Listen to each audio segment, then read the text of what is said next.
Greetings and welcome to another episode of Flambo's Late Night Musings.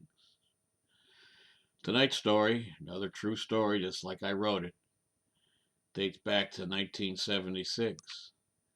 The characters in here, a few you may know, back in Akron. My senior year in college at the University of Akron. Me and my friend Pat McKeever and Frank Castle rented a house on Vine Street. Frank had to move out right away, and Pat, well, you all know Pat. As a matter of fact, the story is dedicated to Pat. As a matter of fact, it was the events of this night that maybe have changed my course forever. Kind of helped me move in the direction that I did. But without further ado, here it is, Footprints in the Snow. It promised to be a memorable night at the Vine Street house. Eddie and Pat's sister Lori just showed up on our doorstep 2 weeks prior on one of the coldest days of the year. They were on the lam from some troubles in Tennessee and were staying with us until they figured out a new plan.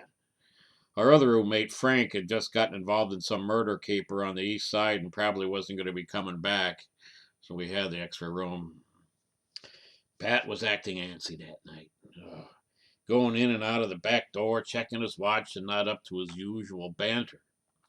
Eddie mentioned something to me about it, but the bops were over and we were drinking a case of this new beer out called Miller Lite. I really wasn't all that concerned about Pat, so the party ensued. We were kicking back, smoking and laughing and carrying on when Pat rushes in through the back door and runs upstairs. Eddie gives me the look that and goes up and to check on Pat. He comes down a moment later and gets my attention with a head nod. I really hated leaving the party, but I figured something's up. Now, this was an old house with an expansive attic, which was my room. I ran the house, so I got the best room. And that's where Pat was. The money, all laid out on my bed in neat piles of tens and twenties and whatnot. I knew right away what happened. Pat, you robbed the liquor store? We gotta go to that store every day, man. Man, you're really fucked up sometimes. I'm sorry, Joe. I needed the money to take off to New Orleans. I'm leaving tomorrow. Pat had been through some shit with the VA, and he was just squeezing a living by driving a cab.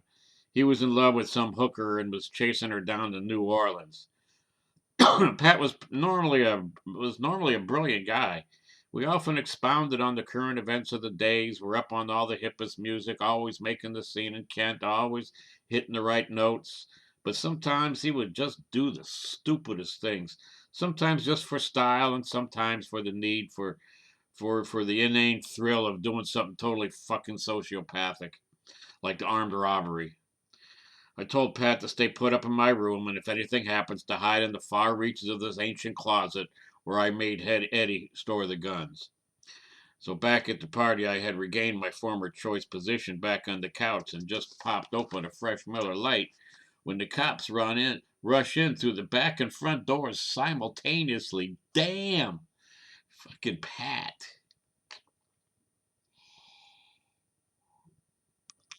The girls screamed, but Eddie and I kept our cool and were immediately on our feet, hands out, asking what's going on. The sergeant was a formidable but easygoing guy. Of course, he stood there with half the Akron police force behind him, hands on their guns. Eddie and I calculated our moves and thoughts. Sometimes you could think as one when you're with a friend in a tight spot. You collectively glimpse into the source of it all. Sarge, notebook at the ready, calmly asked if we were outside the back door recently. Sensing where his inquiry was going, I stated, well, yeah, officer, I went over to Bill's next door to pay him the $5 I owe him. What's up? We're just having a nice visit here with our friends from North Hill. Sarge writes in his book. Eddie and I are thinking, shit, half the bops are underage. We're fucked now if we don't get out of this. Our knees were literally shaking.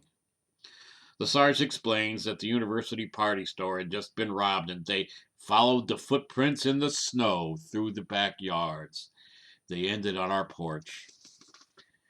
Eddie explains that we often walk through the backyard and visit our neighbors. The lighting on the landing slightly changed from Pat's shadow. Eddie and I gave each other a look of terror that Pat would have the balls to peek. What's that? Says one of the gaggle of cops at the bottom of the stairs.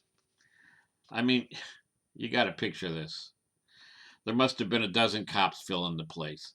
There must have been the cat, I state matter of factly. Look, officers, you're welcome to come up and check the upstairs. I said it loud enough to give motherfucking Pat a clear message. Now, I don't know what it is. Guardian angel, a tap into the universal. What is it that works at the height of a bluff that carries it through without your assistant or inkling of what's next? At that point, a couple of more officers show up, and they got the owner of the liquor store in tow. Sarge asks them if we look like the armed robber. The liquor store gives us a big grin. These guys? Hell no. These guys are my best customers. And it was true. We bought an awful lot of booze from that place. The Sarge closes his notebook and tells everyone to leave and to keep looking for the rogue.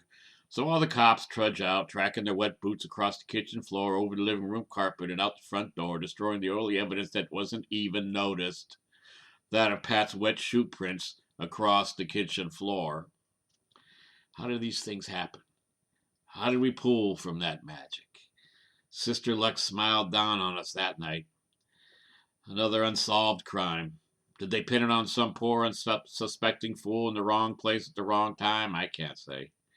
Akron was a seedy place in 1976, and there were plenty of suspects available. The next day, Pat took the early bus out for New Orleans. I followed a few months later with the money I earned from a more conventional source. I wouldn't shit you.